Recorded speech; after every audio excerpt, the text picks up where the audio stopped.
Alright, so today we're going to finish up on proofs.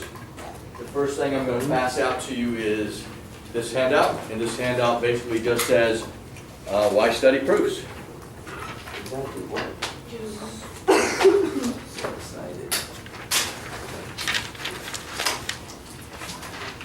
I punched holes in them for you, so they're already ready to go in your binders.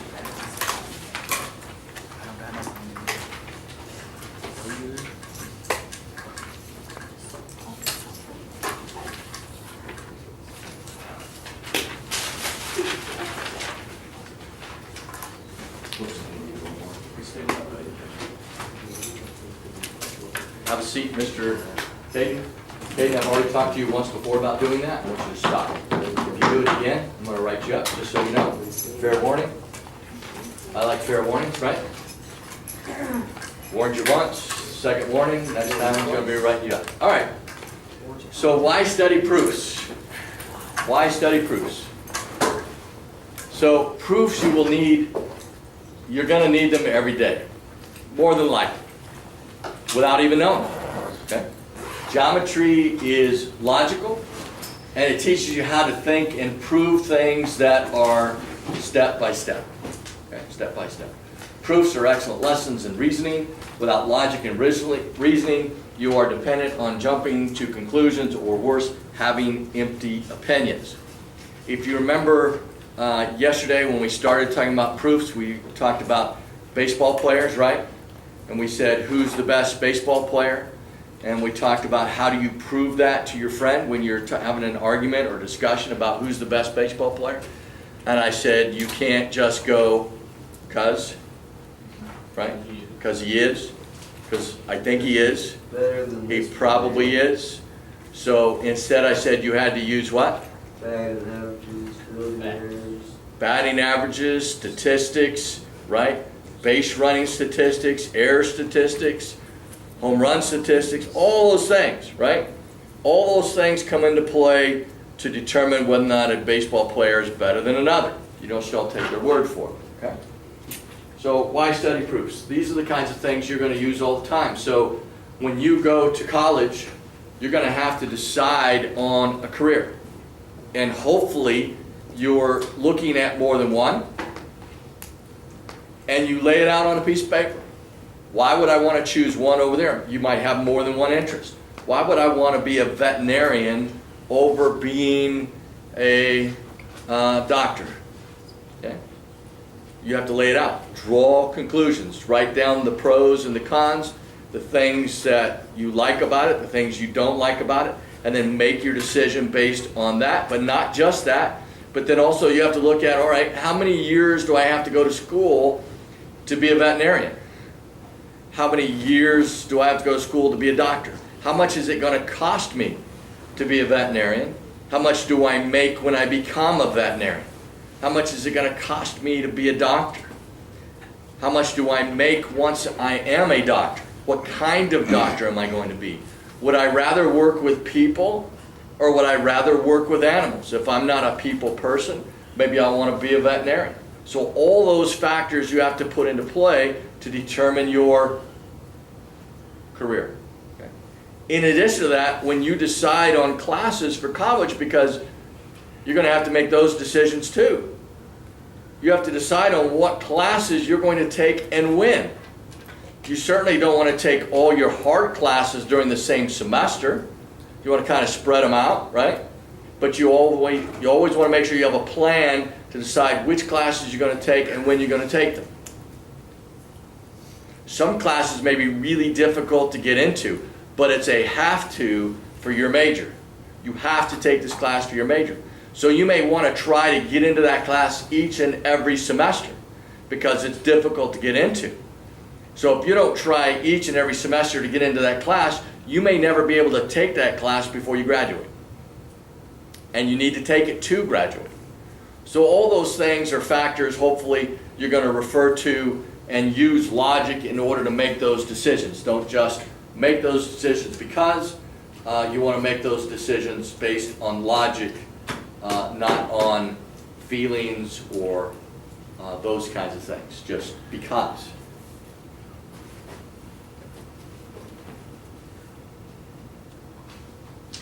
So today we're going to finish up our parallel lines cut by a transversal and the proofs that are involved in those. Okay?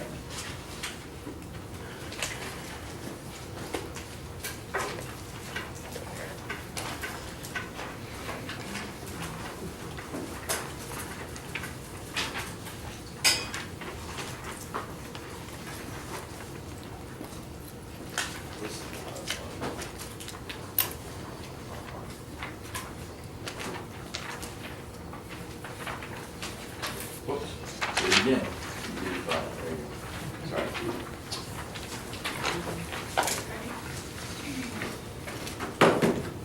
All right. So this is the assignment. We've already been working on proofs somewhat. We've done some parallel lines and transversal, all those things. First thing I want you to do, though, is I want you to turn your paper over. So let's turn our paper over. Let's go to problem number 12. It's this one right here.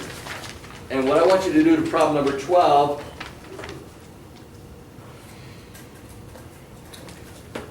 is cross it off. Okay. We don't want to worry about problem number 12. We just want you to cross it off. Okay. So now let's look at this one. Let's look at the beginning. Because on this one we're going to have to do different things. I'll make it a little bigger here. Just line this up here a little bit better.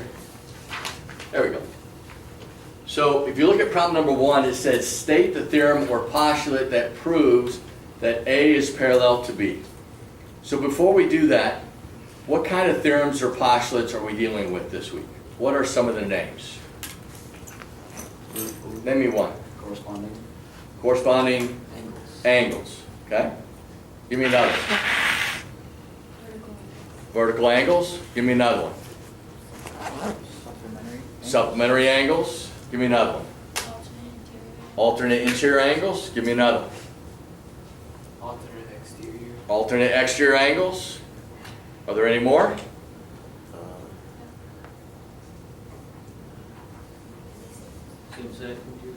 Okay, same side interior, which would be supplementary, so good. But that's all right. We can use that. That's more of a formal name for it, right?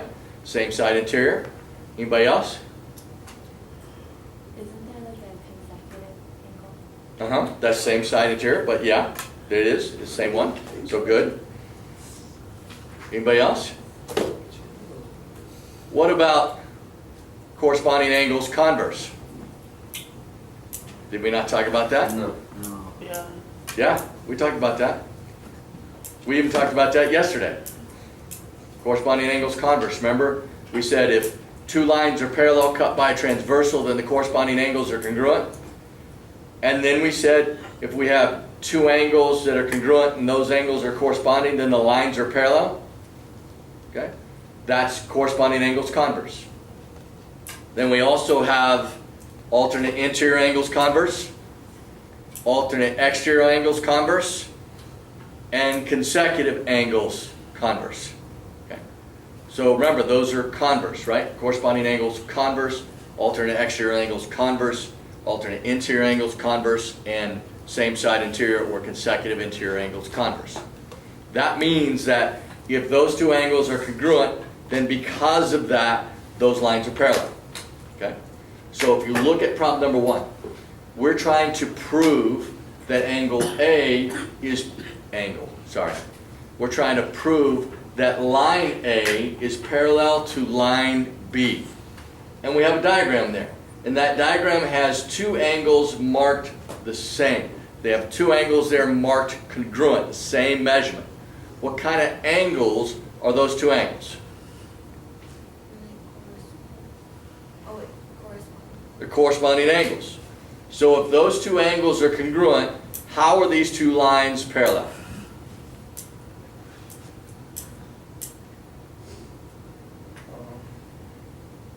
Would that be corresponding angles converse? That would. Corresponding angles converse, right?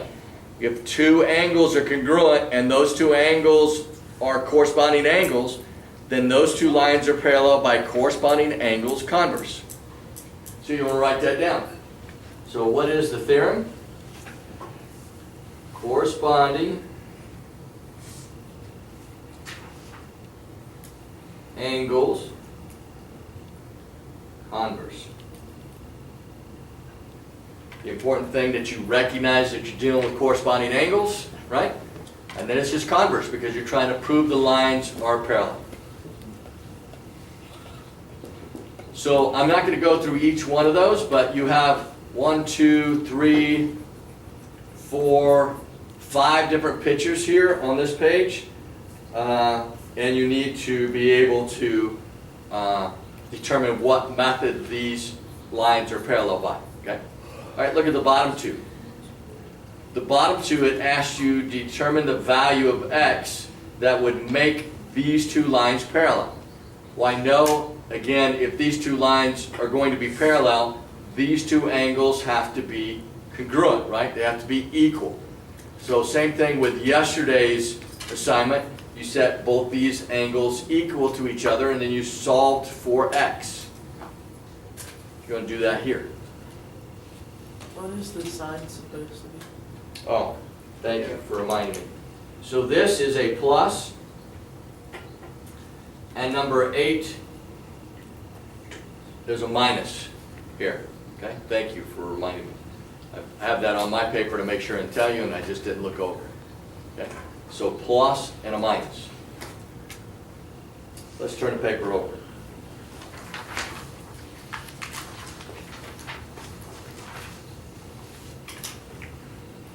So again, up at the top, number 9, that's a minus.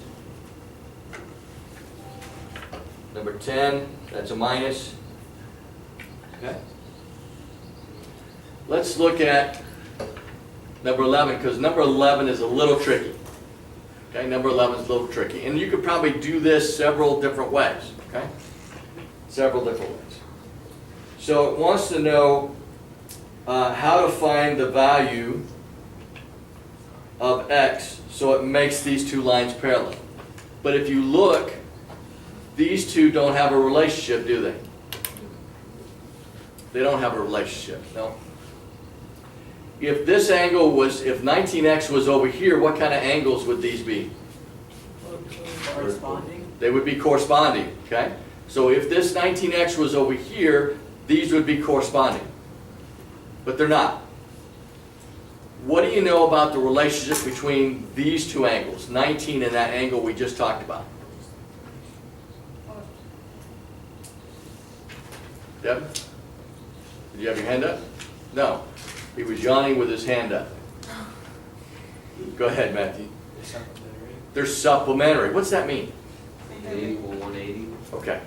So they're going to add up to being 180, right?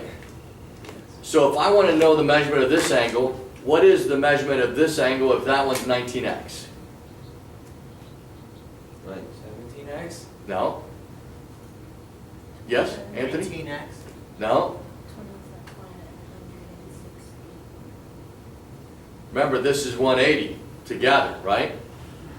What if this was 10? What would the measurement of this be? 170. Is it 170? Okay. So if it's 170, how'd you get there? Minus 180. And You did minus 180. yeah, I minus Minus 10 for 180 and 10. So you subtracted 180 from 10. Or excuse me, 10 from 180. Okay? He's got me doing it. Okay? So you subtract 10 from 180. So if that's true, how do you get the value of this angle if that value is 19x?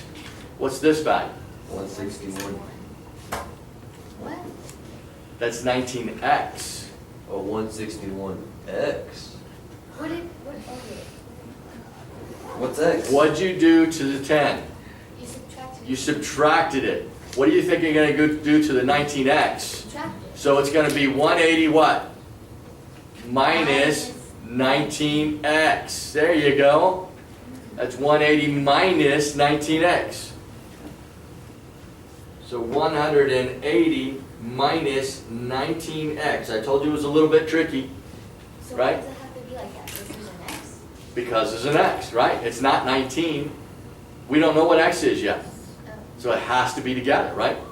But now I know these two angles are corresponding and they're equal to each other, right? And since they're equal to each other, I can set up an equation so that they're equal. 180 minus 19x equals 17x.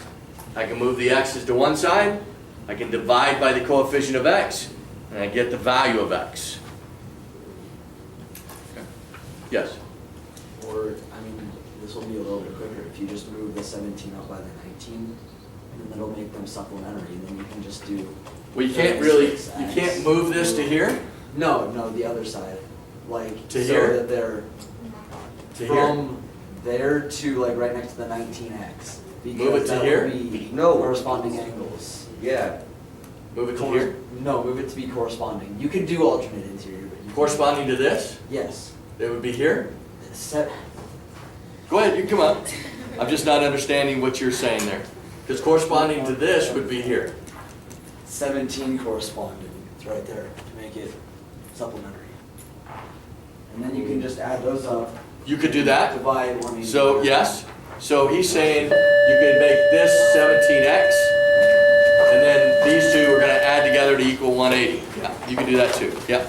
More than one way, right? Good. All right, so this is your assignment. I want you to have it completed tomorrow by the time you get to class. Tomorrow you're going to have your test. Test, right, on proofs and parallel lines with a transversal. Have a very good day. And please.